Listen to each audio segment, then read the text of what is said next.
Hey everyone, this is MC Aquila, aka Mihira, and today we are going to be starting what will probably be a series called The Wall of Shame, even though there's not really a wall, but whatever.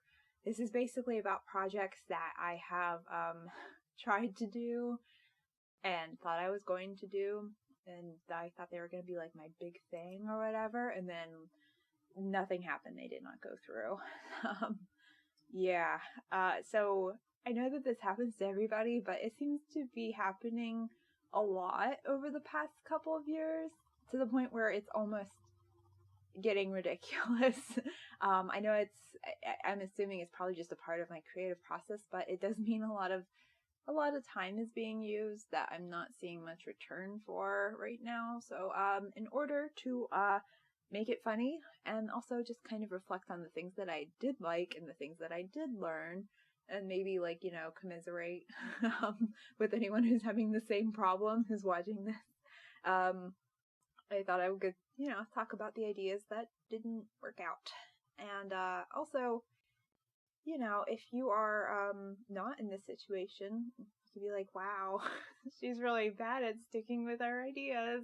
And it can be amusing and kind of like a, that kind of way, I guess. I don't know. Oh my gosh. I mean, I hope not. But also kind of understandable because it is kind of ridiculous. Because in 2021 in particular, I came up with and worked on and abandoned so many ideas. This includes both fiction ideas and comic ideas. I think the total is probably around 10. Or maybe a little more. And yeah, and by worked on, I mean that I was working on outlines and lore and world building and stuff. This wasn't just I came up with the characters and that was it. This was time and effort were spent. So let's give these a look. So at the start of 2021, I was thinking of doing a kind of a fantasy sci-fi comic. And if you hear any clicking sounds, that's me clicking.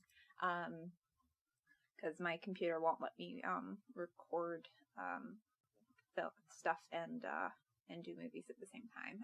Long story there. Anyways, so I was thinking of doing a fantasy sci-fi where I was going to have, I guess this is a cat girl there in purple. And then dragon shifters, this wonderful black dragon was definitely going to be a shifter of some kind. So yeah, there were a few dragon designs, a few kind of fantasy sci-fi-y character designs. The whole thing felt very if a really sci-fi Final Fantasy game met Fire Emblem is what it felt like. And to be honest, it had potential. There were things that I liked a lot. The setting was a type of setting I've always liked that it doesn't make any sense, but I love it, is whenever there's settings in outer space where the characters can breathe in outer space, Treasure Planet and well, I guess Mario Galaxy. Yeah, so things like that. It doesn't really make that much sense. But I always liked it. I think it's a cute and pretty idea because it's just fun. That's a kind of setting that I wouldn't mind doing someday. And I do like some of the designs and ideas that I got. I do like this black dragon. I like him a lot. But, that idea did not go off because I could not settle on a main character and storyline that I really liked. There was this one storyline I worked on for quite a while. I don't think either of these characters are from that storyline, where it was a quasi-dystopian, quasi-quest story, where the main character was one of them was a prince from this country that was, or planet rather, and I guess his best friend was a dragon, so maybe this was the same dragon. But so the prince found out that his father, who he admired, was planning to do this very dystopian change in their society, where people would be, I think basically just, I was inspired by the ideas for sterilization in the early 1900s, or sterilizing people who were of certain social classes and things like that.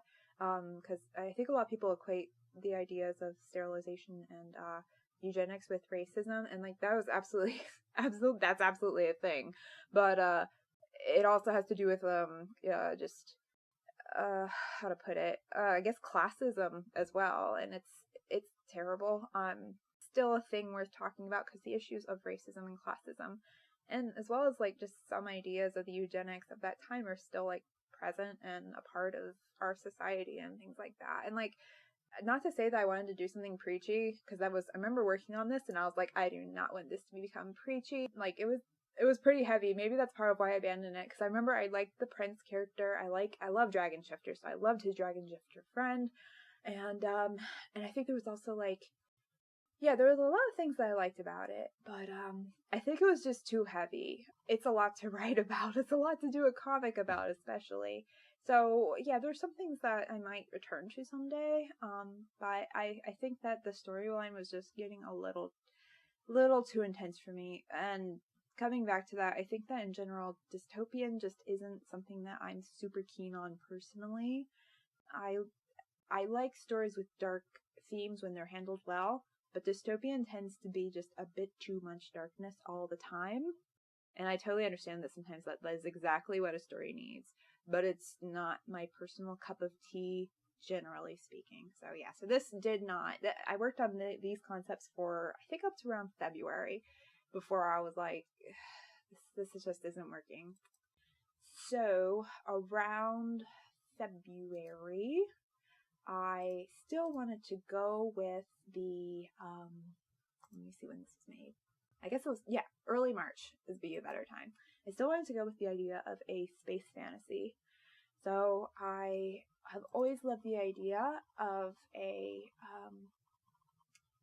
fantasy space world where, again, like there's no void vacuum of space, and where the world structure is different, world tree and things like that, just, different world structures that basically belong in myth, that are the domain of myths. So I made this whole world basically where it was all about like the stars and constellations and different theories of astronomy and astrology, and the main characters were going to be based on the zodiac. You had Aries and Libra, and let me see if I can scroll without clicking. Yes, Aries and Libra's sister was going to be Virgo. I guess like because Virgo is both Libra and Virgo are related to like concepts of like justice and truth and things like that. In like, I guess like the Greek origins. I remember researching this and I was just finding like a lot of interconnection between them. So I was like, okay, siblings. And plus I think there's those different websites where they're like, these are your lucky colors if you're a Libra or an Aries or whatever. So like I use that to kind of help decide on the color schemes and the colors for the characters. And I think several of the colors for Libra and Virgo overlapped. So I was like, yeah, siblings. So I said Scorpio, and I also toyed with the idea of having like other forms of astrology, like the I don't remember the official name for them, like the 4 divine creatures of Chinese astrology. It's like the 4 houses or something like that of astrology. Oh, I know I'm saying this wrong. It's been a few months. It's been almost a year, y'all. But because it is fascinating. I did a lot of research. If I was still working on this, I'd be able to explain this a lot better, I swear. But I was like, oh, what, maybe those could be characters? And like, I have seen that those concepts have been used as characters in a lot of other comics. So like, so it would be interesting to do that. And yeah, so I came up with like designs and character concepts for each of the zodiac and several other constellation characters. And yeah, that was really fun. I've always loved astronomy and astrology, and yeah, just the research and the designs and all that were so much fun, especially because like so many of the constellations are so different. Like one is a cup. Like how am I going to design that character? So it was a lot of fun. And I also had this concept of everyone being able to have like a shifter thing. So like Pegasus could turn into a Pegasus, and Aries could turn into a ram, and they would also have like features of the the animal or whatever. And of course I was like, what could a cup turn into? I guess she could like turn into a cup or something like that. I think I was going to have a female character. Right, I I was thinking of having her being like the first little villain, like she was a thief, a tragically misunderstood thief though. Yeah. Yeah, because that is where I ran into a roadblock with this. I came up with characters, designs, and plot and stuff. The problem was that I was formulating this basically like a police procedural, like with, in space, but not space, fantasy space, with characters who are the constellations. And I came up with plots, storylines, long-term problems, short-term problems, mysteries, and all this. And then I realized that I like watching, police procedurals sometimes. I like, but the ones I watch have usually been very, like, comedy focused. Like, Castle is the one I think I watch the most. I think that's actually technically a parody of police procedurals. Maybe? I don't know. Anywho, so then I realized that, like, wow, this is it's basically a form of the, murder mystery detective genre, which is, that's a good genre. A lot of people like it, and I like it sometimes, but I do not like writing it. I tried writing it, like really getting into it, writing the script and writing them, solving the mysteries and all that, but I was like, oh my gosh, it felt like pulling out teeth. Like, I will not lie, like, my love for these characters and these concepts could not get me through that. And then I started to realize some things with the main characters just were not working out like I thought they would, and some parts of the plot were just feeling really flimsy. And so I was like, if this isn't a, detective story, then I don't know how it's going to go. So I was like, that was a huge problem. And so basically the things that I had loved about it seemed impossible to really include anymore if I changed the genre. So, and plus I had a lot going on. I had too much going on, to be honest, because there was also like this war going on and like these monsters and this whole like backstory thing and reincarnation, and it was a lot. So, yeah, that's put on the side for now, though. I mean, I gotta be honest, I still love a lot of these concepts and a lot of these characters, and I am hoping to return to it someday. I don't know how, though. I still don't know how to work around these problems. Yeah, it was fun, though. It was fun while it lasted. Anyway, so I think I worked on that through most of the spring of 2021. And then as we hit the summertime, Amazon announced the Kindle Vella, and which is like serialized fiction, where you publish it in short form, short bites for people to consume. And so basically the indie publishing space is really swamped. And so I was like, this is my chance to start off in a smaller pool, smaller market, basically. And so I started to think about like, well, I only have like a month or two to make this, to make a story for this. And I like to have it pretty much completed before then. So I was thinking about like, well, what stories have I worked on that are almost completed? And remember, this had to be fiction, so I couldn't be using these comic ideas. Well, I mean, I could have been. I think I did try writing out I did think about writing the Zodiac story as a fiction story, but no, I love the visuals of the Zodiac story way too much to ever do that.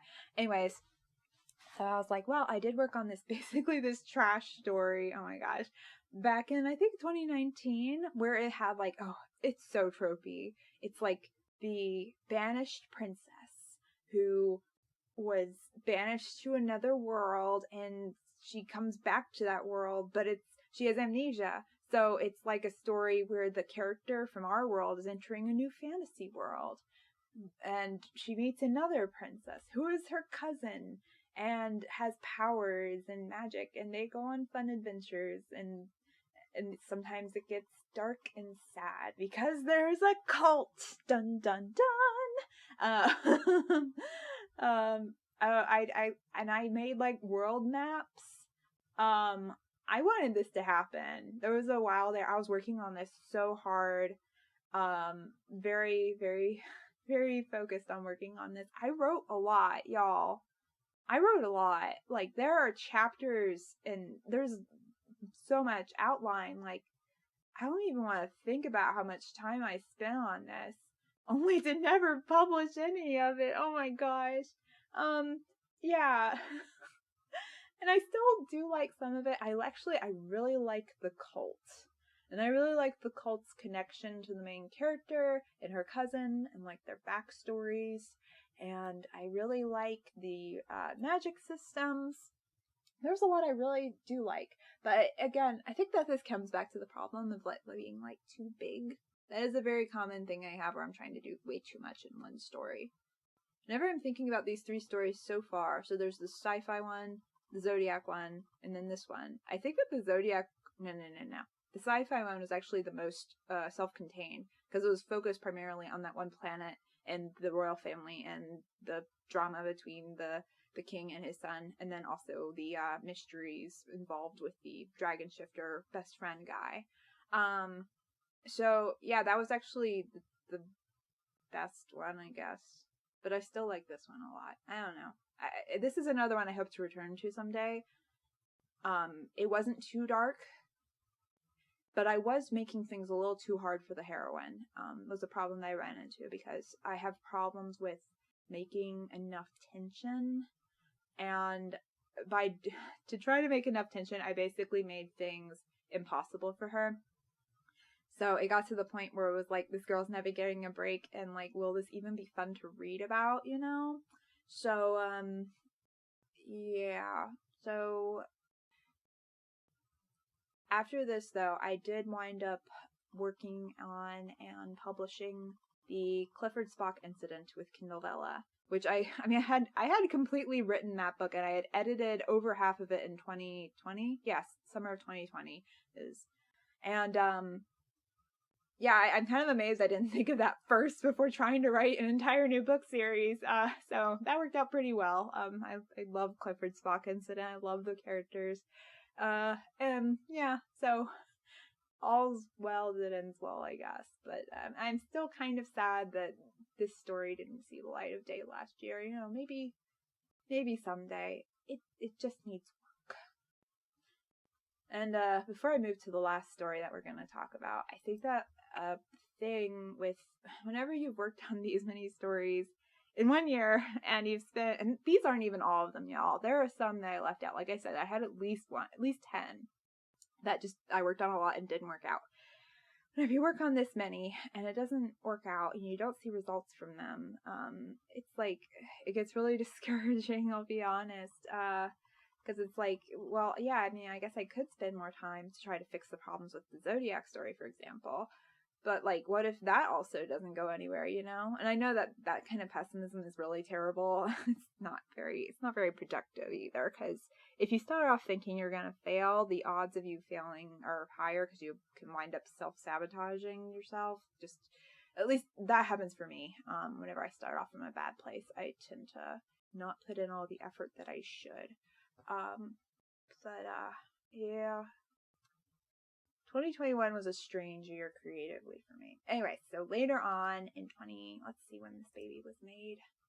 This was, that's interesting. Okay, so I think in the last quarter of 2021, I made this. Oh my gosh, the character design on the far right is awful. I remember drawing this and being like, I like everything about this except for that guy.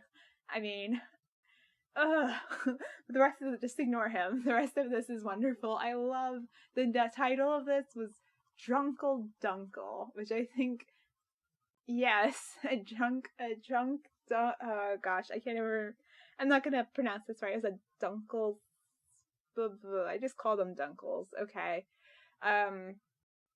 So, this was another shifter story. It was about Merfolk Shifters, and they could turn into the fish that they were similar to. Or dragons. They could also turn into... Dragon shifters are my one unifying theme, y'all. Just dragons everywhere. So anyways. So, but I had this idea of, like, sometimes, like, some people were just in their fish form, like, all the time. They didn't have a humanoid form. And so, like, this Dunkel would be one of them. I like to think, well, no, I was about to say, haha, he's drinking a Dunkel beer, but I mean, that's obviously not. But, anyways. Yeah. So, I was like, wow, Merfolk. Why did I never think of Merfolk? I dove into it. I made color palettes, like multiple color palettes. I didn't even just choose one. I was like, no, I'm gonna have, and I have seen this done at least one or maybe two web comics where they choose different color palettes for different areas of the story, different parts of the story, and it can work really well because it keeps things fresh for the artist and also makes each place have its own feel, or each part of the story has its own feel. So like I spent a lot of time on that. I mean, obviously, I just copy and pasted things to try out the colors on the characters, but I spent a lot of time coming up with these different color palettes. I mean, it was fun, and I learned a lot about color and character design. But so I was coming up with all these merfolk designs, and this story went through a lot of iterations. It went from the ugly striped character making friends with like a guy who was a human but who could turn himself into a mer person like temporarily. Because I always had this idea of like and this would honestly just be like short story material. The idea of a human helping a mer person who is, stuck in the human world get back to the ocean, and then the human goes along and they have adventures, which is just not enough for a long story.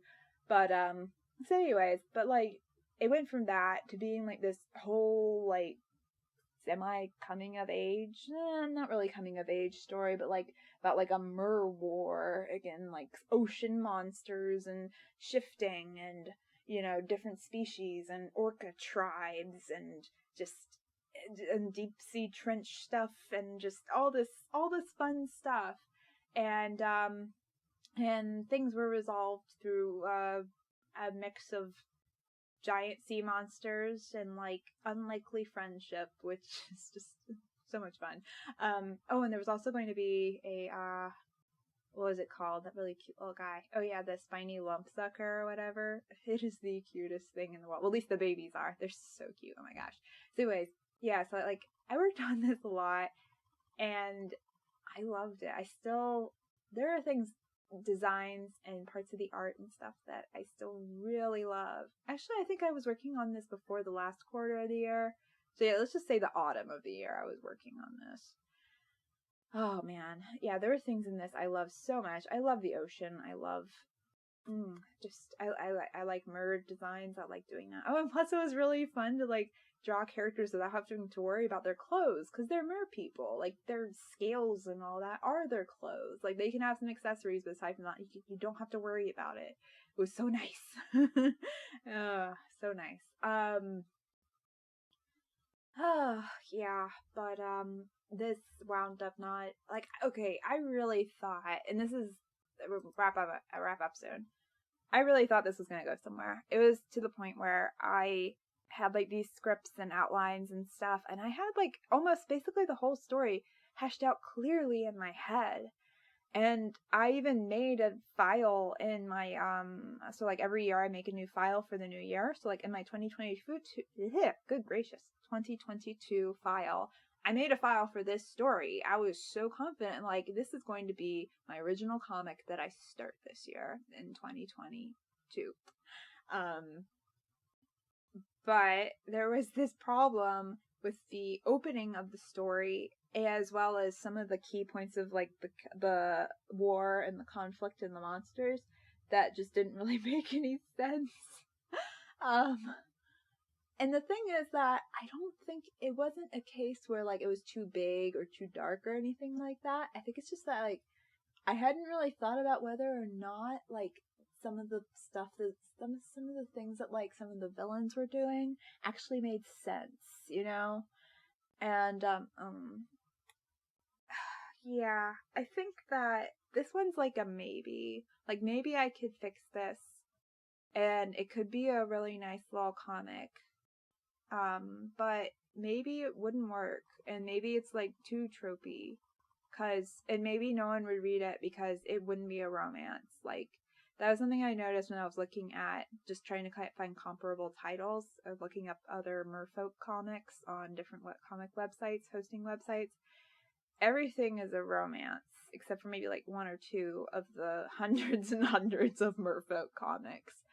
Almost all of them are romances, which like makes sense. Like, I mean, like I said, these people are wearing scales for clothes. Like, I mean, it's there's eye candy, like, and not even necessarily in like a creepy, pervy way. Like, you know, they're beautiful people. People like seeing beautiful people fall in love. It's again that thing of the discouragement of like, well, what if I work a lot on this and fix the problems, but because it's so unusual for what it is, for being a merfolk story, and also having some pretty common tropes that people may not like for fantasy stories, and fantasy stories with teenage characters, and yeah, I don't know. This is another one that like I'd like to return to someday. However, you may have noticed that one of the characters, the horned guy, he looks very similar to Aries. That's because I was like, well, I'm never doing the Zodiac story, but I like this design, so and basically I was like, let's reuse this character. This horned guy, the mer horned guy, he's less of an Aries than Aries is. Is the best way to put it. But yeah, so that would be kind of funny to have if I did two stories where two characters were basically the same. I mean, I know that some artists and comic creators like totally do that.